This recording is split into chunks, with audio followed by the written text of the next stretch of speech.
So hello student, आज की class में अपन देखने वाले हैं मोलरता के बारे में, जो कि अपन ने पढ़ा था आगे मोलरता क्या होती है, जिसको अपन मोलरिटी कह सकते हैं। आज अपन देखेंगे मोलरिटी क्या होती है। मोलरिटी यानी कि मोलरता।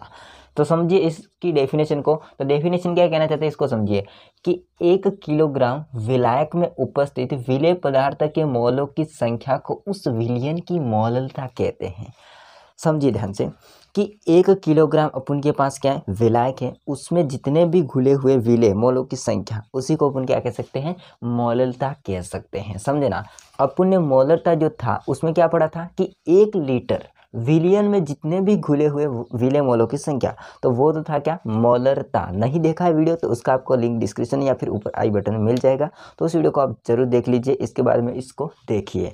तो चलिए अपन यहाँ पर समझते हैं वापस से इसकी डेफिनेशन को। देखिए डेफिनेशन क्या कहना चाहती है कि 1 किलोग्राम विलायक में उपस्थित विलेय पदार्थ के मोलों की संख्या को उस विलयन की मोलरता कहते हैं। यहाँ पर अपन को ध्यान में रखना है, विलय नहीं करना। यहाँ पर मोलरता में यहाँ पर विलायक आता है, जबकि अपन देखेंगे नॉर्मलता क्या होती है, फॉर्मलता क्या होती है, इसके बाद में मोलरता होती है, उनमें क्या होता है, विलयन आता है। यहाँ पर क्या आता है, विलयन। केवल मोलरता में क्या आता है, विलायक आता है, वो ध्यान में रखना है। इसलिए मैं इसको अलग से वीडियो बना रहा हूँ। 1 किलोग्राम विलायक में उपस्थित विलेय पदार्थ के मोलों की संख्या को अपन क्या कह सकते हैं, मोलरता कह सकते हैं। तो मोलरता बराबर सूत्र क्या होगा, मोलरता बराबर सूत्र क्या होगा, विलेय के मोल, ऊपर तो वही रहेगा, विलेय के मोल बटे नीचे क्या होगा, विलायक का द्रव्यमान। नीचे क्या होगा, विलायक का द्रव्यमान, वो होगा किलोग्राम में। किस में होगा, किलोग्राम में। तो ये इसका अपन का डेफिनेशन के अनुसार सूत्र हो जाता है किसका, मोलरता का। देखिए अपन यहाँ पर क्या करते हैं कि मान लेते हैं विलेय क्या है अपन का, माना कि विलेय क्या है, बी है, तथा विलायक क्या है, ए है। विलायक क्या है, यहाँ पर ए है। तो विलेय के मोल क्या होंगे, विलेय के मोल क्या होंगे, विलेय के मोल क्या होंगे यहाँ पर, NB है ना। और विलायक का द्रव्यमान क्या होगा, और विलायक का द्रव्यमान क्या होगा, विलायक का द्रव्यमान क्या होगा, WA क्या होगा, WA। W का मतलब होता है वेट यानी कि भार, तो द्रव्यमान एक तरह का भार ही होता है, तो यहाँ पर WA हो जाता है, और एक बात ध्यान रखनी है अपन को, मैं यहाँ पर इसको लिख देता हूँ कि मोल बराबर एक सूत्र होता है। मोल बराबर क्या होता है, एक सूत्र होता है, और मोल को मान लेते हैं N। क्या सूत्र होता है, भार बटे अणु भार। क्या सूत्र होता है, भार बटे अणु भार। ये सूत्र होता है किसका, मोल का। समझे ना। अब अपन क्या करते हैं, यहाँ पर विलेय के मोल निकाल रहे, यानी कि विलेय के मोल, तो विलेय का भार बटे विलेय का अणु भार। तो सूत्र कैसे बनेगा, विलेय के मोल के लिए, विलेय के मोल यानी कि बोले तो NB बराबर WB बटे MB। और यहाँ पर विलायक का द्रव्यमान है, ये किलोग्राम में है, तो अगर विलायक का जो द्रव्यमान है, विलायक का द्रव्यमान जो होता है उसको अपन किस में बदल देते हैं, ग्राम में बदल देते हैं। तो ग्राम में बदलेंगे जैसे, तो जो भी WA है उसको अपन ने ग्राम में बदला, तो उसको भाग दे देंगे 1000 से। ये अलग है ना, ये वाला अलग है। तो अपन यहाँ पर क्या करते हैं, इस सूत्र में जैसे बोला उसको रखेंगे। मोलरता हो तो इसको स्मॉल m से दर्शाते हैं, तो यहाँ पर स्मॉल m यानी कि मोलरता बराबर सूत्र क्या होगा, विलेय के मोल। विलेय के मोल क्या है, ये वाला, तो उसकी जगह क्या आ जाता है। अब तो मैं इसको सिंपली NB लिख देता हूँ, और विलायक का द्रव्यमान यानी कौन सा होगा, विलायक का द्रव्यमान W, जो कि A होगा किलोग्राम में। अब अपन क्या करते हैं, एक सूत्र तो ये बन जाता है, एक सूत्र तो ये बनता है। अब दूसरी बात ये अपन क्या करते हैं कि NB की जगह इसका मान रख देते हैं और WA की जगह इसका मान रख देते हैं। तो यहाँ पर सिंपल भाषा में क्या होगा, M बराबर NB की जगह आ जाता है WB बटे MB। अब देखिए ये विलायक का द्रव्यमान है, यानी कि WA की जगह अपन इसका मान रखेंगे। तो देखिए ये इसके नीचे आ रहा चाहिए तो वो ऊपर हो जाएगा, तो जो 1000 होगा वो सबसे ऊपर आएगा तो यहाँ पर लग जाएगा, 1000 होता है वो, और यहाँ पर WA होगा वो इसके मतलब MB के पास में आ जाता है, और WA और यहाँ पर वो किस में होगा, ग्राम में होगा। तो एक सूत्र तो यहाँ पर किसका, मोललता का बन जाता है ये, और यही सूत्र अपन को क्या है, इम्पोर्टेंट है और याद रखना जरूरी है। अब अपन क्या करते हैं, इस मोललता की इकाई देख लेते हैं। तो मैं सिंपल इसकी इकाई भी यहाँ पर लिख देता हूँ। तो इसकी इकाई क्या होगी मोललता की, तो मोललता की इकाई होगी विलेय के मोल। तो ऊपर तो आ जाता है मोल, क्या जाता है, मोल, और नीचे क्या है, विलय का द्रव्यमान जो कि किसमें, किलोग्राम में। तो प्रति क्या हो जाता है यहाँ पर, किलोग्राम, और प्रति के लिए हो जाता है -1। ये अपन का क्या हो जाता है, इसकी इकाई यानी कि मोललता की, समझना। तो दोस्तों यहाँ पर इस प्रकार से अपन ने क्या किया, डेफिनेशन के अनुसार सूत्र का व्युत्पन्न किया यहाँ पर अपन सूत्र को, और यहाँ पर अपन इस सूत्र के माध्यम से, मतलब इस सूत्र के माध्यम से सवाल को सॉल्व करते हैं। तो सवाल को ध्यान से पढ़िए। सवाल कहना चाहता है कि यदि 10% वेट पर वेट यानी कि द्रव्यमान प्रतिशत जलीय H2SO4 का घनत्व 1.84 ग्राम प्रति सेंटीमीटर क्यूब है यहाँ पर है, तो H2SO4 विलयन की मोललता की गणना कीजिए। और यहाँ पर दे रखा है H2SO4 का मोलर द्रव्यमान, यानी कि बोले तो दे रखा है ये MB, है ना, यानी कि विलय का मोलर द्रव्यमान दे रखा है। अब देखिए अपन को जो भी दिया गया है उसको लिख लेते हैं सिंपली। तो अपन यहाँ पर हल करेंगे इसको, तो जो भी दिया गया है उसको लिख लेते हैं। तो दिया है उसको अपन लिख लेते हैं, क्या दिया गया है। तो मेन बात इम्पोर्टेंट है कि यहाँ पर एक तो दे रखा है क्या, विलेय का भार। तो विलेय का भार यानी कि क्या, WB दे रखा है, ये विलेय का भार है ना, WB क्या है, विलेय का भार। तो आप सोचेंगे कि विलेय का भार जो दे रखा है WB वो किस में दे रखा है, परसेंटेज में दे रखा है, लेकिन परसेंटेज इसके इंटू 100 करेंगे ना, इंटू 100 करेंगे, इसलिए इसको अपन ने परसेंटेज में दे रखा है, लेकिन इसका मान कितना होगा, 10। तो 10 ग्राम तो यहाँ पर दे रखा है क्या, विलेय का भार। अब अपन को देखना है क्या, विलायक का भार, विलायक का भार, विलायक का भार यानी कि WA, और WA कितना दे रखा है यहाँ पर अपन का, विलायक का भार कितना होगा। देखिए विलायक का भार अपन निकालेंगे 100 में से विलेय का भार होता है इसको घटा देंगे, तो सिंपल यहाँ पर निकल जाता है 90 ग्राम। कितना निकल जाता है, 90 यानी कि 90 ग्राम। अब अपन को यहाँ पर दे रखा है क्या कि H2SO4 होता है, उसका दे रखा है 98 ग्राम प्रति मोल, ये इसका मोलर द्रव्यमान है। तो यहाँ पर हो जाता है विलेय का मोलर द्रव्यमान, विलेय का मोलर द्रव्यमान वो कितना दे रखा है, MB है ना,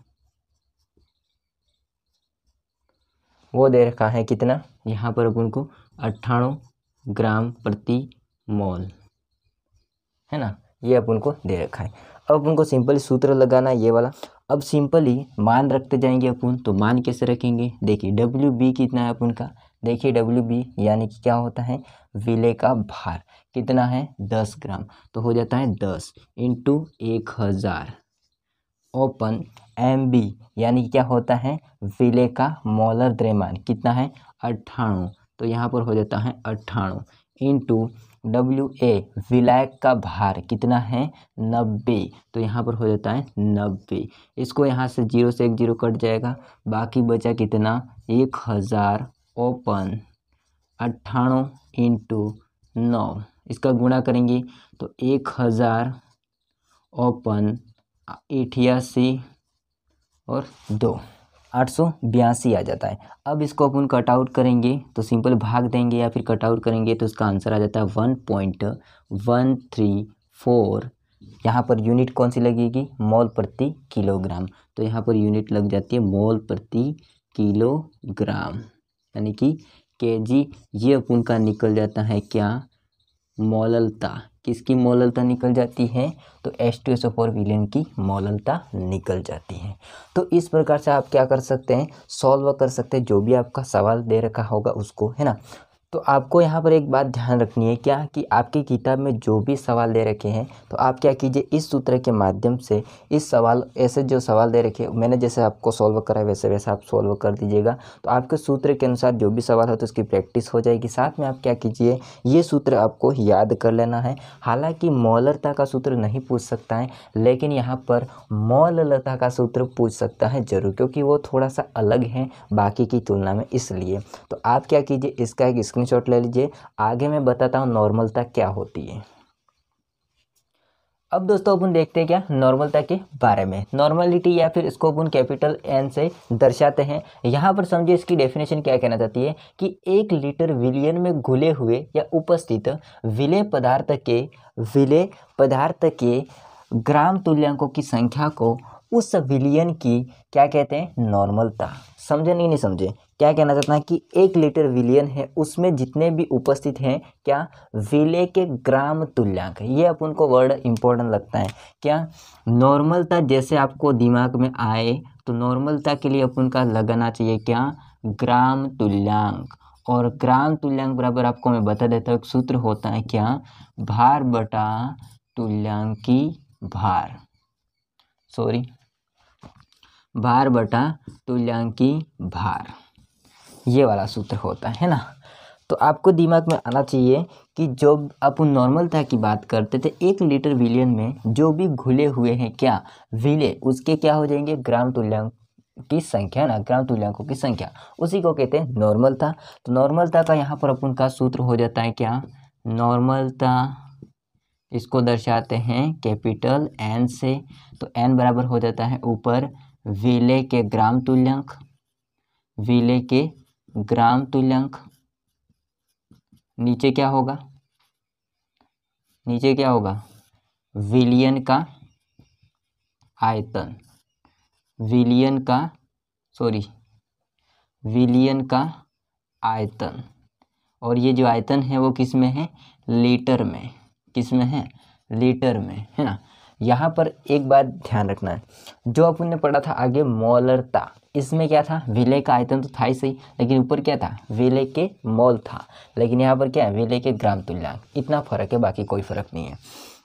अपन N बराबर देखते हैं विलेय के ग्राम तुल्यांक, अपन इसको मान लेते हैं क्या, विलेय है अपन का B, तो विलायक क्या है, विलायक क्या है A, विलायक क्या है A।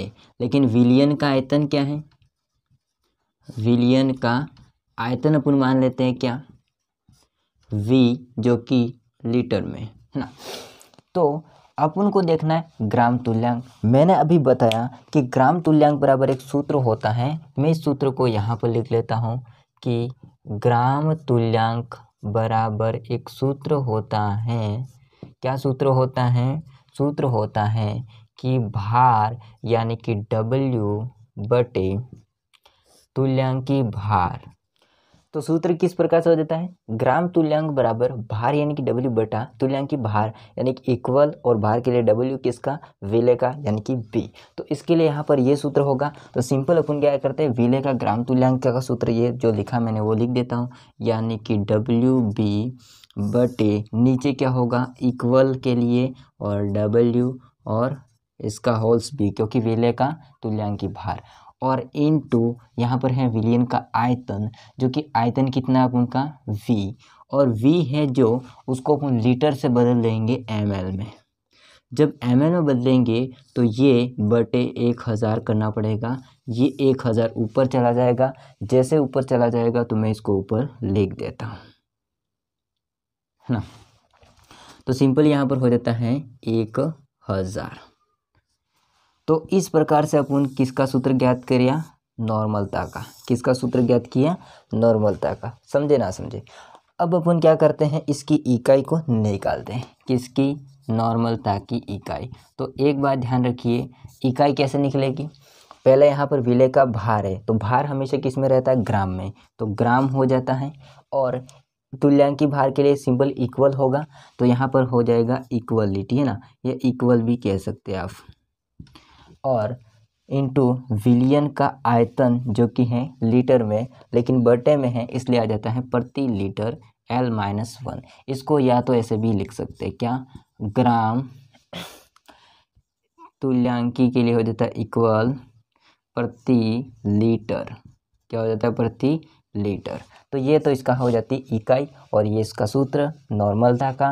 एंड आपको अगर मैं बात करूँ यहाँ पर ताप पर प्रभाव पड़ता है या नहीं पड़ता है, तो यहाँ पर ताप जैसे अपन बढ़ाएंगे तो वैसे क्या होगा, नॉर्मलता घट जाती है, नॉर्मलता घट जाती है। यानी कि ये कैसा होता है, व्युत्क्रमानुपाती होता है ताप के। क्यों घट जाती है, क्योंकि यहाँ पर आयतन होता है वो ताप पर निर्भर करता है, समझे ना। तो इस प्रकार से अपन बात कर रहे हैं। और एक बात ध्यान रखिए कि जो अपन का मौललता होती है वो ताप पर निर्भर नहीं करता है, क्योंकि इसमें आयतन नहीं होता है, द्रव्यमान होता है। द्रव्यमान होता है वो ताप पर निर्भर नहीं करता है।